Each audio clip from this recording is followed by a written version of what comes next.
Hello chess friends and welcome to your Zarov Chess channel and welcome to a very special game that I prepared for you today.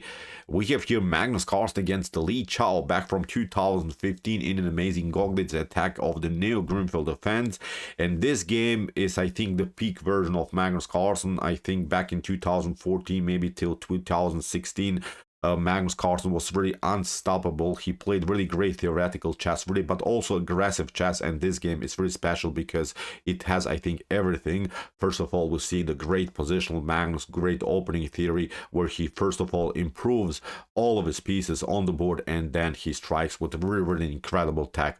So it's, I think, sort of a Mikhail TAL attack again that we'll see now.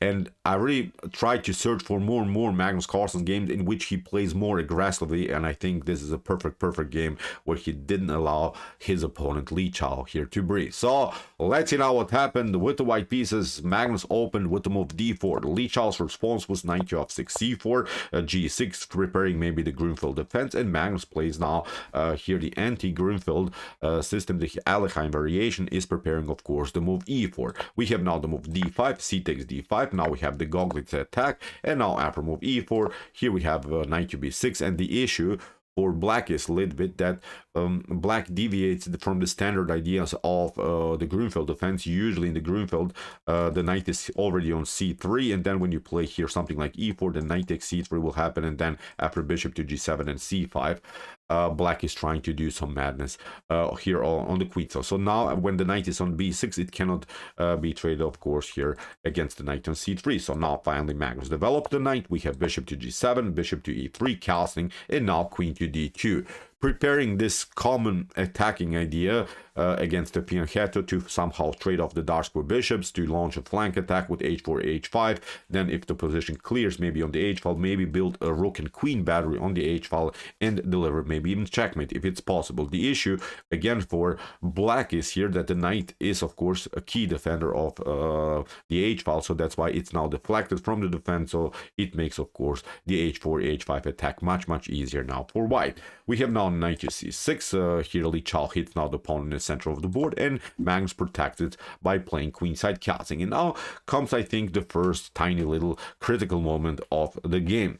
Here, Li Chao plays a very aggressive line with the move f5, which the top engines of these days don't like. It's, of course, very aggressive, and you're, of course, preparing maybe some ideas like bishop to e6, maybe queen to f7 to build some kind of a battery here on this diagonal, but it weakens also here too much black's king, and Magnus Carlsen plays a calm game. First of all, of course, the move e5. A better move instead of this f5 move is to play e5, to break and enter here in the center in a different way. You attack the center like this, and then after something like d5, you cement the knight on d4, and then after f4, bishop to g4, rook to e1. This would be, I think, the standard line, the most popular line, and I think the most correct line now for both sides. So here, after move queenside casting, we have f5, as we said, by Li Chao. Magnus advances now the pawn, has now the space advantage, but has also tiny little disadvantage in the game, which, of course, now Li Chao provoked. It's, of course, now this backward pawn in white's position.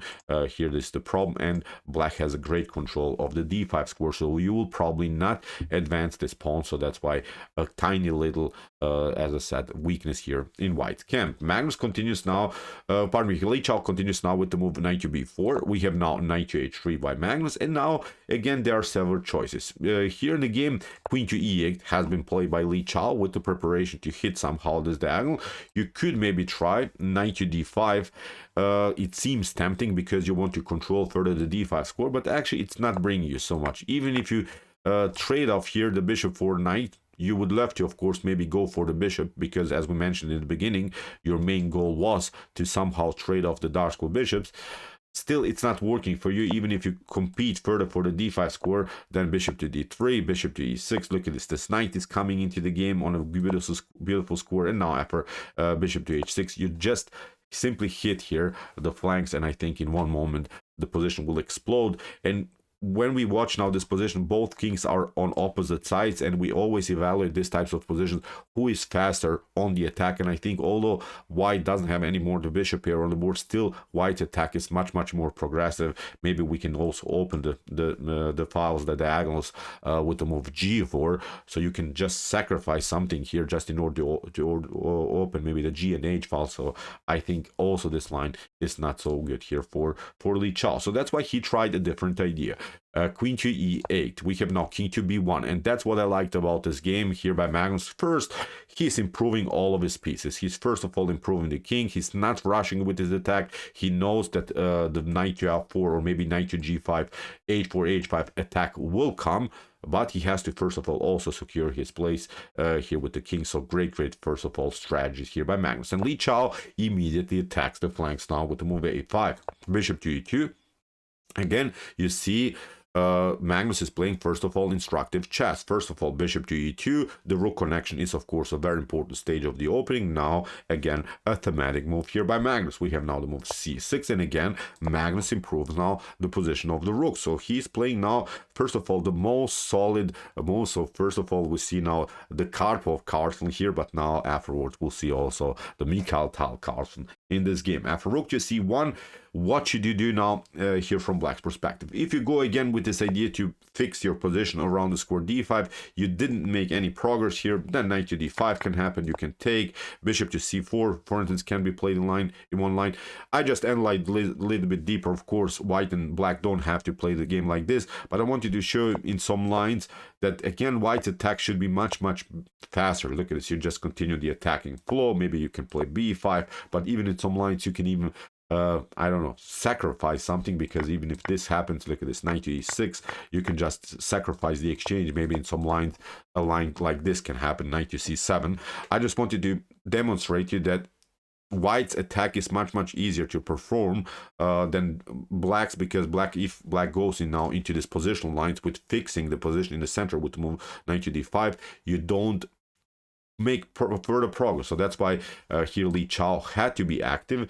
He played now after move rook to c1, a very interesting line, which becomes now actually a theoretical novelty. Usually in chess history, bishop to e6 has been played, and also this ideas with knight to d5, or here knight from the fourth rank on d5. So these were the ideas that have been played in chess history. But now Li Chao played king to h8, which makes perfect sense, because as we also mentioned, you're trying maybe to build a battery, queen to f7, bishop to e6, combined with this knight on b4. Maybe you're trying to hit the pawn on a2. Makes perfect sense. And you're trying maybe also to create some breathing spaces for your piece. Maybe queen to f7 can be endangered by the queen, and then you still maybe can keep the queen on this diagonal. But the issue is that after king to h8, you're getting the rook, you're getting the king in front of the rook, not immediately, but indirectly. If something clears on the h file, if something explodes with an h4 h5 attack, and maybe the h file clears, then the king is not really on a good square. So as I said, even if you try, I don't know, something like f4, if you try to play very aggressive here, then after knight to f4, bishop to f5, king to a1, again I think the attack is splashed. You don't gain anything. So I don't think that this line is also working. Seems tempting really. Now the bishop on f5 is a good piece. Maybe you're hoping for, I don't know, a4, a3 ideas to somehow open further the position. But again, I think g4, then h4, h5. Again, white's attack should be a little bit faster also in this line. So we see this is not working also. So that's why here Li Chao played king to h8. Very interesting idea, but now Magnus Carlsen plays also a very interesting idea. Again, he improves his pieces. He's not rushing with his attack. He knows probably that something is going to collapse on the king side. So now a new improvement, again, because of the worries maybe after f4, bishop to f5, and also because after potential, I don't know, bishop to e6, queen to f7, a potential taking here on a2 would not come with a direct check. So that's why great move, also great improvement of the position. And now when the time was right, after bishop to e6, now Magnus plays knight to f4 and prepares now to move h4, h5, or here maybe even g4, g5. We have now queen to f7. You see now Li Chao got his goal.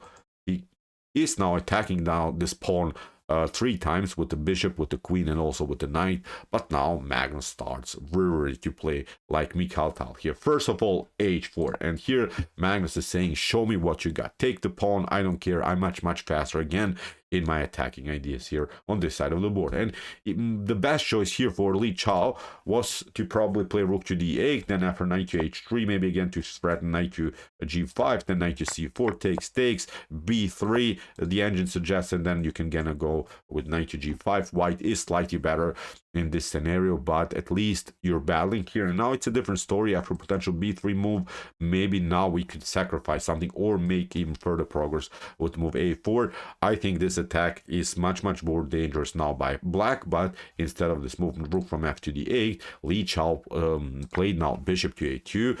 He's hoping now to do something here, but I also watched now this analysis by Magnus Carlsen himself on his channel. It was a great analysis, of course, really great from his head analysis, which is really crazy.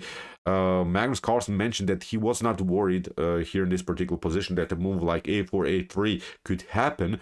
Even if that happened, then he could pass through with the move b3 and then just sacrifice even just the pawn, and then of course the queen could be connected here to the a2 square. Then after a4, a3 and b3, the a file would be actually locked because this pawn on the a file would stand in the rook's way. That's why the a file would not be open. And Magnus Carlsen was saying that he wasn't scared at all about this potential idea a4, a3, because it's simply not working anymore.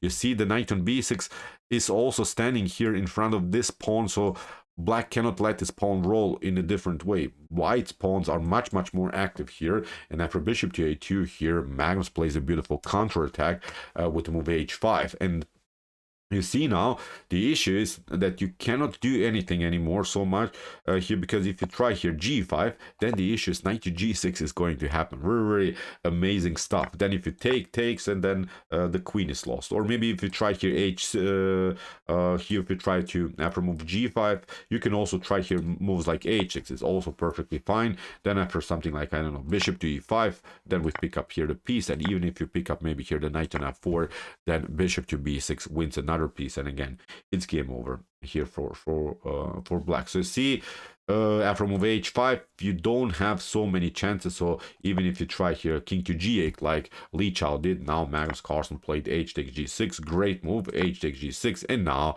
another brilliant here move, g4. This is the way to go. Great move again, which opens the position in front of white's king. Let's see options. For instance, if you try to continue with your plan that we have talked about with this a4 plan, then g takes f5, you may be trying a3, but now look at this b3. That's the beauty about this idea by Magnus Carlsen. You can pick up, of course, the pawn, but now this position is collapsing. Here we have f takes g6, queen to f5, bishop to d3, for instance, working, and then the queen is coming here into the game. Or maybe you can immediately take here with the knight on g6, maybe the rook steps back, then bishop to h6, you go into the standard idea that we have talked about, trading off the bishops, build a battery, maybe also include this other rook on the g file. The position is too open now in front of black's king. Again, game over here for black. So even if you try pass through with the move g5 here, instead of a4, a3 ideas, then knight to h3, again attacking the piece. And now after bishop to f2, you can maybe try this one, but once this pawn is taken on g5, then look at this, the rook is coming into the game. Again, a messy position. Again, this batter will work, and not a good continuation, of course, here for black anymore. So that's why after move g4, Li Chao tried bishop to b3. He tried somehow to keep his pieces active, and now to launch this a4, a3 attack and open finally the a file. But Magnus continues with a brilliant plan. Bishop to d1. That's really the best move here, which is really crazy. Incredible move here by Magnus, because not that this move is only defending the king, it also keeps now the bishop a little bit loose on b3 and also prepares queen to h2. Magnus had to now include somehow the queen on the h file, and that was a brilliant idea. Now after a4, finally Li Chao is trying to open somehow the a file, but now queen to h2. Again, a counter attack here by Magnus, because if you play bishop to d1 here we have immediately queen to h7 checkmate, so it's not working. So after queen to h2, that's why rook from f to d8 by Li Chao finally opening up some breeding squares for the king, because now after queen to h7 that Magnus played, you have still king to f8, and now Magnus Carlsen played again a brilliant idea here. So many of us would go maybe with knight to g6. Knight to g6 is actually, believe me or not, not even the best move here. For instance, in the potential line, I wanted to show you king to e8. Still, white is much better here, but it's not the optimal choice to play knight to g6. Then you try maybe g takes f5, but I wanted to show you how really tricky this attack can be after something like a takes b2, king to b2, then bishop to e6. Then you can go with here with knight to c4. You have to step back. We pick up this one, and suddenly also white has to worry here something with his king. So it's not really such a clear position now for both sides. So it was really tricky here. That's why Magnus, after king to f8, played a brilliant d5, which disconnects now the queen from the bishop here. And that's why this plan with a3 is not so dangerous, because then the bishop could be lost here on b3.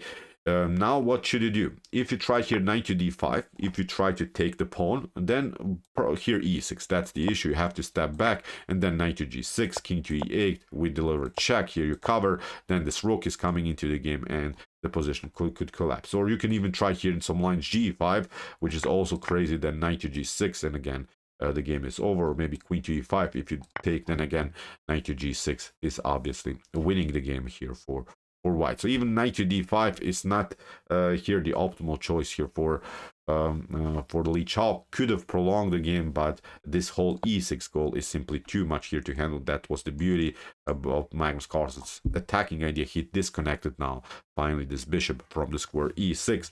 So here after move d5, Li Chao tried knight to c4, tried to attack this bishop on e3, but now Magnus Carlsen plays here, as we said, the correct move, knight to g6, with again pardon me, here potential e6 move that Magnus Carlsen could have played now is, believe me or not, actually not working here. Again, Magnus Carlsen played the correct move. After knight to c4 by Li Chao, knight to g6. But look at this, if you play here e6, believe me or not, in this particular position, white is losing, which is really crazy. Look at this. Now a3 is working. Now you're trying maybe to pick up the queen, but a takes b2, a king to b1, we deliver a check, and it's game over. So look at this. That's why it was very important to play first. Now knight to g6.